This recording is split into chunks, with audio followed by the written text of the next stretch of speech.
اپنے چینل پر آپ کو ویلکم کہتے ہیں۔ روزانہ نئی کہانی سننے کے لیے اس چینل کو سبسکرائب کر لیجئے۔ شکریہ۔ میں بچپن سے ہی تھوڑا سا لاپرواہ، کاہل اور سست انسان تھا۔ ماں کی پریشانی، گھر کی مشکلات اور اپنی ذمہ داری، کسی چیز پر غور و فکر کرنے کی بجائے گلیوں میں آوارہ گھومنا اور شام کو گھر پر ماں کی کمائی کو نہایت ڈھٹائی سے اڑاتا اور لمبی تان کر سو جاتا۔ اور ماں کی حالت کیا ہے، وہ میں مرے یا جیے۔ پھر ایک دن اس نے بے حسی کی انتہا کرتے اپنی ماں کے ساتھ، وہ کافی دیر سے فٹ پاتھ پر کھڑا تھا۔ اکا دکا لوگ گزرتے اور کٹورے میں کچھ نہ کچھ ڈال دیتے، لیکن جیسے ہی ٹریفک سگنل پر سرخ بتی جلی تو گاڑیوں کا بہتا سمندر ایک دم تھم گیا۔ وہ وہیل چیئر کو جلدی جلدی دھکیلتا مختلف گاڑیوں کے پاس جانے والا تھا کہ اس کی نظر سڑک کی دوسری جانب ایک ایسے چہرے پر پڑی کہ پھر وہ نگاہیں ہٹانا بھول گیا۔ وہیں کوئی ایسا جادوئی منظر تھا کہ لوگ منتوں، ترلوں اور دعا فریاد کے بغیر بھی بس جھولی بھرتے جا رہے تھے۔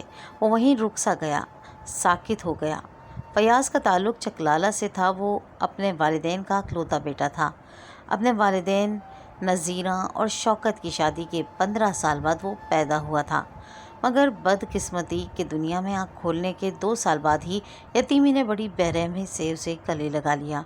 اس کی پیدائش کے تیسرے ہی سال اس کے والد کا روڈ ایکسیڈنٹ میں انتقال ہو گیا تھا۔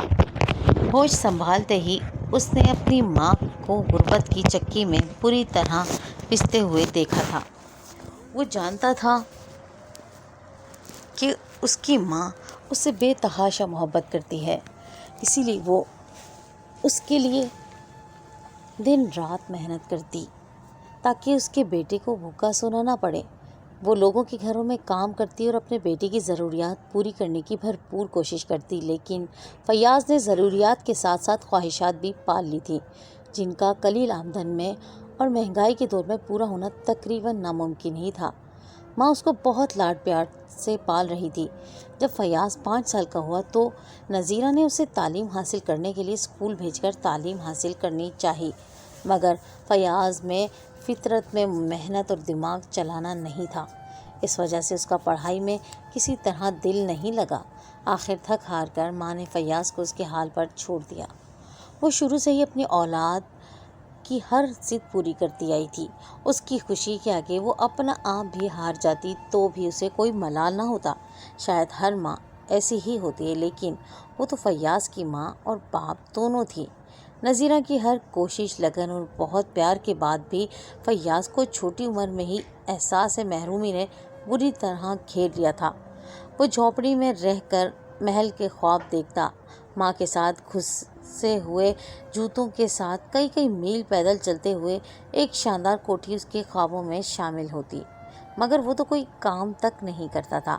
کچے محلے میں وہ جہاں رہا کرتے، کسی کے بھی حالات اگر اچھے نہیں تھے تو ان کی طرح اتنے برے بھی نہ تھے۔ اس کی وجہ یہی تھی کہ وہاں بچے بوڑھے سب محنت مزدوری کیا کرتے۔ فیاض کو اپنے محلے کے ٹوٹے پھوٹے گھروں، گندے نالوں اور اپنی بدتر حالت میں رہنے والے لوگوں سے اللہ واسطے کا بیر تھا۔ وہ ہمیشہ خدا سے شکوہ کرتا کہ اگر دنیا میں بھیجا ہی تھا تو امیر بنا کے بھیجا ہوتا، لقمے کے لیے ترسنا نہ ہی پڑتا۔ کیا فائدہ، کیا ایسی زندگی کا جن گھروں میں ماں برتن دھونے جایا کرتی تھی۔ فیاض ان گھروں کو دیکھتا تو وہ حسرت اور محرومی زور پکڑ لیتی۔ وہ سوچتا کہ قدرت کی دولت کی تقسیم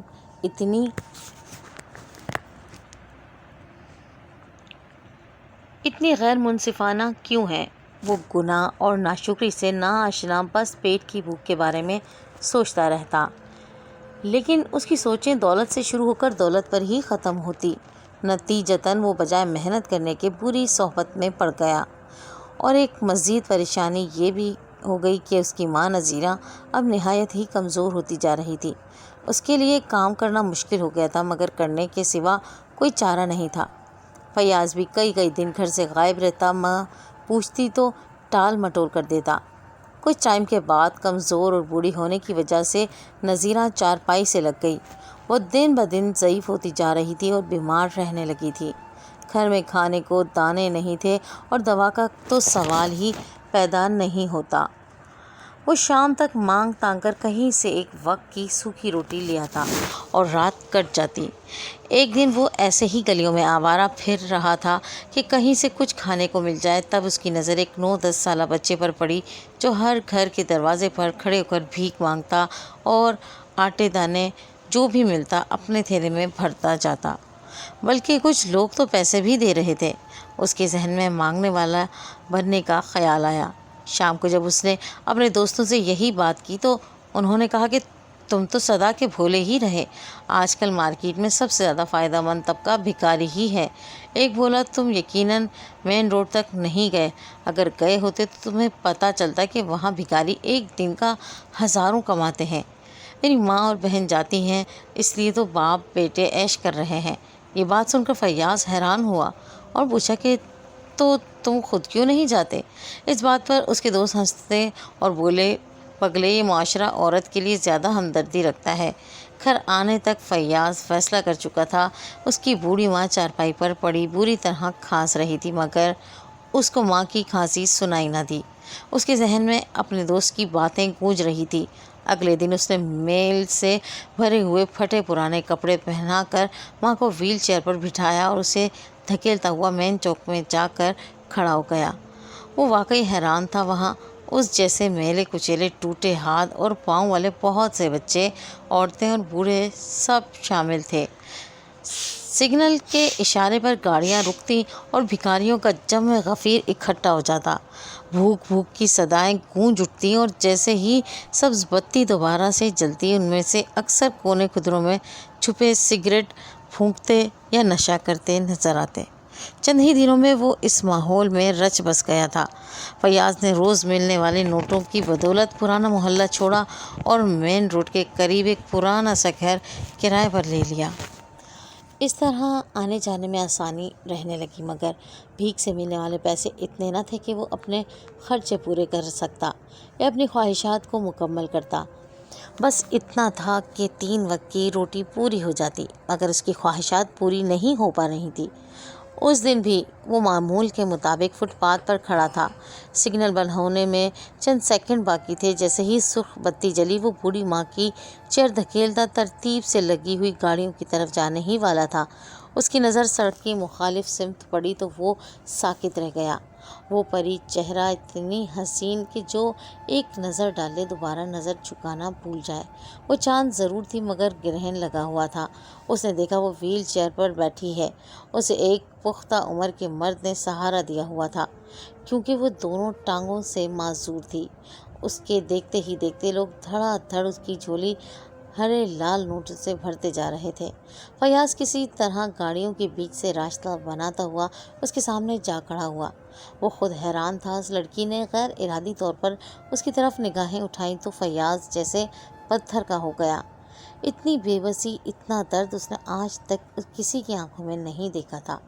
جبکہ لڑکی کی کرسی دھکیلنے والا بے تاثر چہرے کے ساتھ ہر گاڑی والے سے ایک ہی فریاد کر رہا تھا، میری بچی کی مدد کرو، میری بچی بیمار ہے، اس کے جسم میں زہر پھیل جائے گا، صاحب ایک دکھی باپ کی مدد کرو۔ فیاض کے لیے یہ سب بہت نیا تھا۔ رہ رہ کر اسے اس لڑکی کا خیال آ رہا تھا۔ وہ سوچ رہا تھا کہ یہ لڑکی، یہ سب اس کی معصوم صورت کی وجہ سے تھا یا اس کی معذور ٹانگیں اس کا سبب تھیں۔ وہ یہ راز جاننا چاہتا تھا، اور اگلے ہی دن اس شخص کا پیچھا کرتے ہوئے فیاض اس کے ٹھکانے تک آ گیا۔ وہ ایک قدرے پرانے طرز کی عمارت تھی جس کے اندر وہ شخص اس لڑکی کو لے کر داخل ہوا۔ پھر کچھ ہی دیر بعد جب وہ واپس آیا تو فیاض نے اسے بہانے سے لڑکی کی بیماری کے بارے میں پوچھنا چاہا، مگر وہ شخص اسے دیکھتے ہی پہچان گیا تھا۔ تم تو وہی ہو جو ایک بوڑھی عورت کے ساتھ فٹ پاتھ پر۔ اس شخص نے بات ادھوری چھوڑ دی۔ اس کے تیور بگڑے ہوئے لگ رہے تھے۔ فیاض گڑبڑا گیا اور واپس مڑنے لگا تو اس آدمی نے روک لیا۔ تم کیوں پوچھ رہے ہو؟ اس نے فیاض کو گہری نظروں سے جانچتے ہوئے سوال کیا۔ میں مدد کرنا چاہتا تھا، اس لیے ترنت جھوٹ بولا۔ وہ شخص کہکا لگا کر ہنسنے لگا۔ جتنا تم دہاڑی کا کماتے ہو نا، اس سے زیادہ ہم گھنٹے بھر میں اکٹھا کر لیتے ہیں۔ مدد کی ضرورت تو تمہیں ہے۔ سونے لوگوں شکل سے بھلے لگتے ہیں، اس لیے گر کی بات بتا رہا ہوں۔ وہ شخص شاید بولنے کا زیادہ ہی شوقین تھا یا پھر کچھ اور تھا جسے فیاض سمجھ نہ پایا۔ اس نے فیاض کا کاندھا پکڑا اور کہنے لگا، دیکھ لڑکے، جس کے سہارے بھیک مانگنی ہے اس کا لنگڑا، لولا، اندھا اور کانا ہونا بہت ضروری ہے، تبھی تو یہ کاروبار چلے گا اور ہمارے وارے نیارے ہو جائیں گے۔ باؤ، ان امیروں کو جتنا ہو سکے ہمدردی کی مار مارو، پھر یہ اپنی جیب خود ہی خالی کر دیں گے۔ اگر صورت بھی حسین ہو تو پیسہ بارش کی طرح برستا ہے۔ تیری طرف تو بڑھاپا ہے مگر ابھی کچھ ہے جو تو کر سکتا ہے۔ میری مان، تو آج یہ کام کر دے، پھر ساری عمر ہمیں دعائیں دے گا۔ بھائی، ہم تو سبھی کا بھلا سوچتے ہیں، تبھی تو اوپر والا نوازتا جا رہا ہے۔ اسے بے رحمی سے کہتے ہوئے فیاض کا کاندھا چھوڑا اور پتلی گلی میں داخل ہو گیا۔ وہ دبے لفظوں میں جو کہہ گیا تھا فیاض اچھے سے سمجھ گیا تھا۔ اس کا رواں لرز اٹھا تھا۔ ایک باپ اپنی بیٹی کے ساتھ ایسا کیسے کر سکتا ہے، وہ بھی چند پیسوں کی خاطر؟ فیاض بے حس ضرور ہو گیا تھا مگر اس حد تک نہیں گرا تھا۔ گھر جا کر معمول کے مطابق وہ ماں کی ٹانگوں کی مالش کرنے لگا۔ اس شخص کی باتوں کی بازگشت اس کے ذہن میں گونجنے لگی۔ وہ لاکھ سر جھٹکتا مگر وہ باتیں تو جیسے اس کے ذہن پر حاوی ہو گئیں۔ فٹ پاتھ پر کھڑے ہو کر بھی وہ کھویا کھویا سا بس اس لڑکی کی طرف دیکھتا رہا۔ اس کے دماغ میں جنگ برپا تھی جو اسے کسی صورت سکون نہ لینے دیتی۔ فیاض نے اس بے حس آدمی بات پر عمل نہ کرنے کا تہیہ کر لیا تھا اور اپنے نصیب میں جو تھا اس پر ہی قناعت کا فیصلہ کر لیا۔ اس دن وہ اپنی ماں کو گھر چھوڑ کر خود رات دیر سے آنے کا کہہ کر باہر دوستوں میں چلا گیا۔ آدھی رات کے بعد جب وہ گھر واپس لوٹے رہا تھا تو مین روڈ سے اپنی گلی موڑتے موڑتے وہ کسی جگہ وجود سے ٹکرایا۔ وہ شاید کوئی عورت تھی جو سر سے پاؤں تک سیاہ چادر میں لپٹی ہوئی تھی اور اندھا دھند بھاگ رہی تھی۔ جب وہ فیاض سے ٹکرائی وہ ایک لمحے کے لیے پریشان ہو گیا کہ اکیلی لڑکی اندھیرے میں سڑک پر کیا کر رہی ہے۔ لڑکی بار بار پیچھے مڑ مڑ کر دیکھتی، وہ حواس باختہ لگ رہی تھی۔ پلیز مجھے جانے دو، تمہیں خدا کا واسطہ، وہ لوگ مجھے مار ڈالیں گے، میرے راستے میں مت آنا۔ وہ بھاگنے ہی لگی تھی کہ گلی میں پڑے کسی پتھر سے زور سے ٹکرائی۔ فیاض نے اسے فوری سہارا دیا ورنہ پوری طرح گرتی۔ اسے حیرت کا شدید جھٹکا لگا۔ وہ منہ کھولے اس لڑکی کی طرف دیکھ رہا تھا جو دوبارہ اپنے چہرے کو ڈھک رہی تھی۔ فیاض کو اپنی آنکھوں پر بالکل یقین نہیں آ رہا تھا کہ یہ وہی معذور لڑکی ہے اور یہاں کیسے آ سکتی ہے۔ صد حیرت کہ وہ خود اپنے پاؤں پر چل کر آئی تھی۔ وہ حیرت کا بت بنا جانے کتنی دیر کھڑا رہتا اگر وہ لڑکی اسے جھنجھوڑ کر ہوش میں نہ لاتی۔ وہ بھی شاید اسے پہچان چکی تھی۔ اب اس کی منت سماجت کرنے لگی کہ کم از کم آج کی رات وہ اسے پناہ دے دے۔ وہ لوگ اسے ڈھونڈتے ہوئے ادھر ہی آ رہے ہوں گے۔ اس کے پاس اور کوئی پناہ نہیں تھی۔ فیاض معاملے کی نزاکت کو سمجھنے کی کوشش کرنے لگا۔ وہ بہت کچھ پوچھنا چاہتا تھا مگر شاید مناسب وقت نہیں تھا۔ وہ بغیر سوچے سمجھے اس لڑکی کو اپنے گھر لے آیا۔ نذیرہ صحن میں کھلے آسمان تلے چارپائی پر لیٹی ہوئی تھی۔ انہیں دیکھ کر اٹھ کر بیٹھی لڑکی ڈری سہمی سی ایک کونے میں لگ کر کھڑی ہو گئی۔ اس کا پورا وجود ہولے ہولے لرز رہا تھا۔ نذیرہ نے اسے پانی پلایا، پاس بلایا اور وہ نذیرہ کی چارپائی کی ایک سائڈ پر سمٹ کر بیٹھ گئی۔ فیاض پانی کا گلاس لے کر آیا۔ لڑکی کی نظر بار بار دروازے کی طرف جاتی۔ فیاض نے اسے تسلی دی کہ یہاں کوئی نہیں آئے گا، آپ محفوظ ہیں۔ پھر وہ دیوار کے ساتھ لگی چارپائی اٹھا کر لایا اور ماں کی چارپائی کے ساتھ بچھا دی۔ ان کے گھر میں 2 ہی چارپائیاں تھیں۔ فیاض نے لڑکی سے کہا کہ اب آپ آرام کریں، ہم صبح بات کریں گے، اور وہ خود ماں کو بتا کر باہر چلا گیا۔ لڑکی چارپائی پر لیٹی آسمان کو تکتی رہی جیسے وہ اپنی منزل ستارہ ڈھونڈ رہی ہو۔ کہاں سے چلی تھی اور کہاں آن پہنچی، مگر منزل ابھی بھی کتنے دور تھی۔ اتر تو کہاں سے آئی ہے، تجھے کہاں جانا ہے؟ اندھیرے میں نذیرہ کی سرگوشی سنائی دی۔ نہیں اماں، ایک بار گھر کی دہلیز کو پار کرنے کی غلطی کی تھی، تب سے اب تک ان گنت ٹھوکریں کھا چکی ہوں مگر راستہ سجائی نہیں دیتا۔ وہ لڑکی نے جیسے ہم کلامی کی تھی۔ وہ مطلب بیٹا؟ نذیرہ اس کی بات پر حیران ہوئی تھی۔ لڑکی اپنی چارپائی سے اٹھی اور نذیرہ کے پاس جا بیٹھی اور اپنی کہانی بتانے لگی۔ میں نے ہوش سنبھالنے کے بعد سے ہی اپنے ماں باپ کو ہمیشہ ایک دوسرے سے لڑتے دیکھا۔ وہ 4 بچوں کے والدین تھے مگر انہیں پرواہ ایک کی بھی نہ تھی۔ امی پڑھی لکھی اور خوبصورت تھی جبکہ ابو ان کے بالکل برعکس تھے۔ امی کے والد نے ابو کی زمین جائیداد دیکھ کر انہیں اپنی بیٹی کا رشتہ دے دیا تھا۔ دوسرے لفظوں میں اپنی بیٹی اور اس کی آئندہ آنے والی نسل کو رول دیا۔ ہمارے گھر میں صبح شام لڑائیاں ہوتی، تانے چلتے۔ اسکول جاتی تو وہاں جب دوسرے بچے اپنے والدین کی پیار بھری باتیں بتاتے تو مزید احساس کمتری کا شکار ہو جاتی۔ میری کوئی بہن نہیں تھی۔ 3 بھائیوں کی میں اکلوتی بہن تھی، مگر مجھے اکلوتی لڑکی ہونے پر بھی کوئی اہمیت نہ تھی، نہ ماں باپ سے اور نہ ہی بھائیوں سے۔ وقت یوں ہی گزر رہا تھا۔ امی ابو کی لڑائیاں مزید زور و شور سے ہونے لگیں۔ اس سب میں بالکل تنہا رہ گئی۔ جب میں 11ویں کلاس میں ہوئی تو میرے کالج آنے کے لیے وین لگوا دی گئی۔ کالج کی تو دنیا ہی الگ تھی۔ وہاں ہر طرح کے لوگ، اچھے برے، شوخ چنچل سی لڑکیاں بھی اور میری طرح کے گھٹے گھٹے ماحول کی لڑکیاں بھی، کچھ سنجیدہ اور عزم بیزار بھی تھیں۔ کالج میں میری 2 لڑکیوں سے اچھی دعا سلام ہو گئی تھی اور وہ لڑکیاں میری وین فیلو بھی تھیں۔ جتنا وقت کالج میں گزرتا وہ اچھا ہوتا، مگر گھر آ کر پھر وہی لڑائی جھگڑے، چیخو پکار، امی کے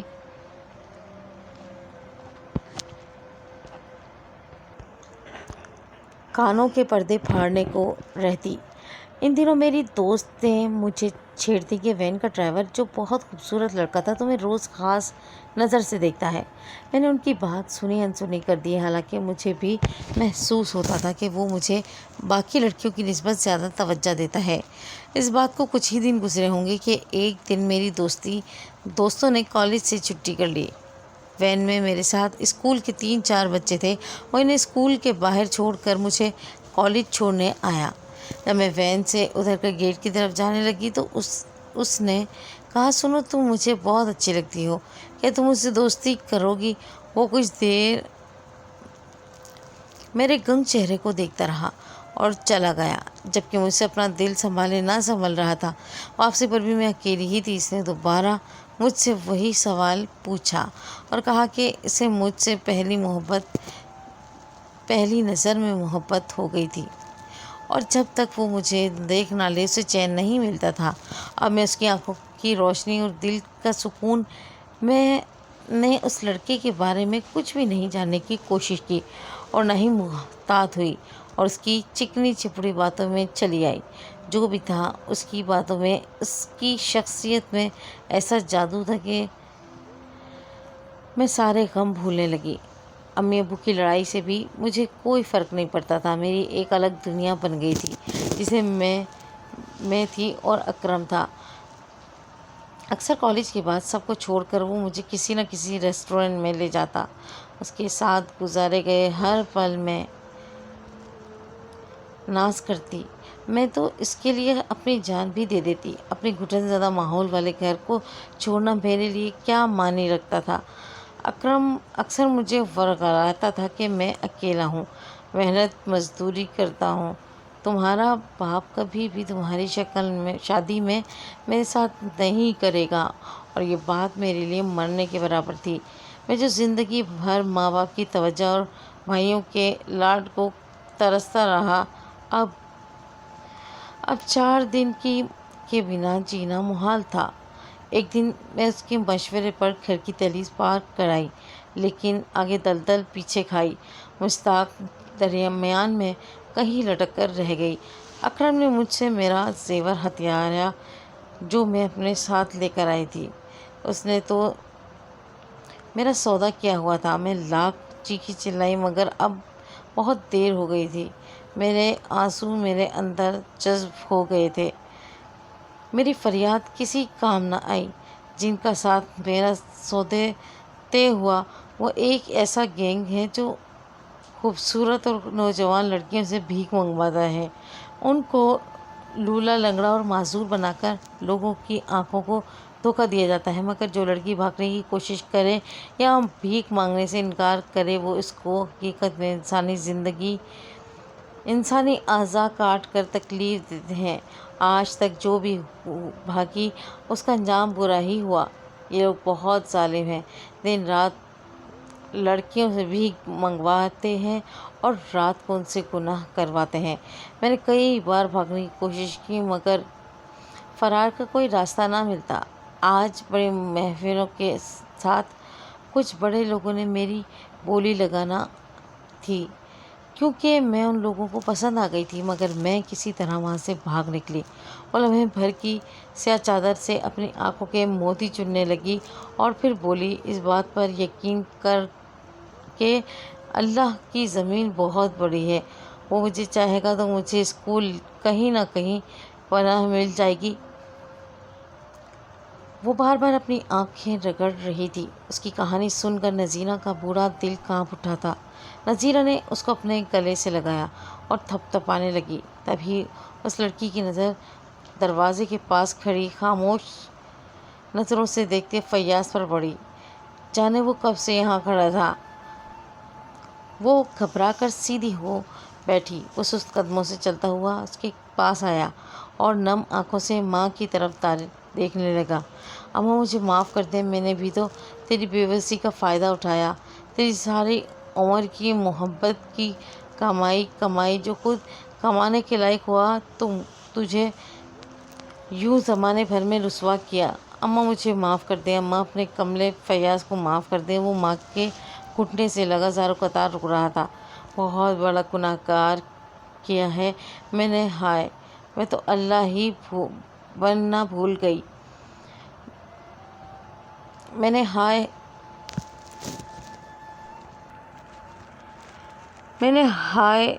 میں تو حیوان ہی بن گئی تھی۔ اماں ہم مرد ہمیشہ عورت سے ہی کیوں فائدہ اٹھاتے ہیں، پھر چاہے وہ اپنی ہو یا غیر؟ فیاض نے سسکتے ہوئے کہا۔ نذیرہ کی آنکھیں گیلی ہو رہی تھیں۔ اس کے بیٹے میں احساس پیدا ہو گیا تھا۔ وہ فیاض کو حوصلہ دے رہی تھی۔ وہ تو جیسے ٹوٹ کے بکھرا تھا کہ سنبھلنے میں ہی نہیں آ رہا تھا۔ پتر میرے سونے لال، تو بھٹک گیا تھا مگر اب تو سیدھے راستے پر آ گیا ہے۔ تو اماں کون ہوتی ہے تجھ سے ناراض ہونے والی؟ اور رب تو ماں سے کئی گنا زیادہ محبت کرتا ہے اپنے بندے سے۔ بس چل اب حوصلہ کر۔ وہ آنسو صاف کرتا ہوا لڑکی کی جانب مڑا اور پوچھا، آپ کا نام کیا ہے؟ جی میرا نام صفیہ ہے، وہ گھبراتے ہوئے بولی۔ نورین اب آپ اکیلی نہیں ہیں، میں اور اماں آپ کے ساتھ ہیں، ہم آپ کی ہر طرح سے مدد کریں گے، ہم ان ظالموں سے حساب لیں گے، فیاض نے صفیہ کو دلاسا دیتے ہوئے کہا تو نذیرہ بھی بیٹے کے ہاں میں ہاں ملانے لگی۔ اس پر صفیہ نے کہا کہ اگر آپ واقعی میرے ساتھ دینے پر تیار ہیں تو میں ایسی بات بتانا چاہتی ہوں جو ان لوگوں سے بدلہ لینے میں ہماری مدد کرے گی۔ اس کی بات پر فیاض نے حیرانی سے پوچھا کہ کیسی بات؟ تو ضعیفہ نے بتایا کہ مجھے ان لوگوں کی باتوں سے پتہ چلا ہے کہ شہر میں کوئی نیا ایس ایچ او آیا ہے جو دھڑا دھڑ اس طرح کے گروہ کو بے نقاب کر کے شہر سے ان کا مکمل صفایا کر رہا ہے، اس لیے وہ تھوڑے سے محتاط ہو کر کام کر رہے تھے۔ کل ہی اس طرح کے 2 گروہوں پر چھاپہ مار کر بہت سی لڑکیاں اور چھوٹے معصوم بچے بازیاب کروائے گئے تھے، اسی وجہ سے وہ ہمیں ادھر ادھر بھیج کر خود فرار ہونا چاہتے ہیں۔ صفیہ کی بات سن کر فیاض کی آنکھوں میں یکدم چمک آئی۔ اس نے ایک فیصلہ کیا اور بےتابی سے صبح کا انتظار کرنے لگا۔ صبح ہوتے ہی وہ محتاط سا تھانے جا پہنچا۔ نئے ایس ایچ او کے آنے کا تھانے کے ماحول پر واضح اثر تھا۔ فیاض نے جیسے ہی نئے ایس ایچ او سے ملنے کی درخواست کی تو اس کو فوراً ہی ایس ایچ او کے آفس پہنچا دیا گیا۔ فیاض کی بات دھیان سے سنی گئی۔ رپورٹ درج کروانے کے بعد تھانے دار نے کہا کہ اگر وہ ان کالی بھیڑوں کو بے نقاب کرنے میں کامیاب ہو گئی تو شہر کو صاف کرنے میں بھی ان کا پورا ہاتھ ہوگا۔ 3 دن بعد جب صفیہ کے سر میں تیل لگا رہی تھی تو فیاض ہانپتا ہوا آیا۔ صفیہ ٹیلی ویژن میں خبر آ رہی ہے کہ لڑکیوں سے بھیک منگوانے اور دھندا کروانے والے گروہ کو گرفتار کر لیا گیا ہے۔ رپورٹ کے مطابق وہ علاقہ چھوڑ کر فرار ہو رہے تھے جب پولیس نے چھاپہ مارا۔ اس نے لمبی سانس بھر کر پہلے آسمان کی طرف دیکھا، پھر مسکراتے ہوئے صفیہ کی طرف دیکھنے لگی۔ اچھا اماں، میں فیکٹری کی طرف جا رہی ہوں، شام کو میں جلدی آ جاؤں گی۔ صفیہ اسی کو تکے جا رہی تھی اور وہ ماں کی دعاؤں کا حصہ لیے دہلیز پار کر گیا۔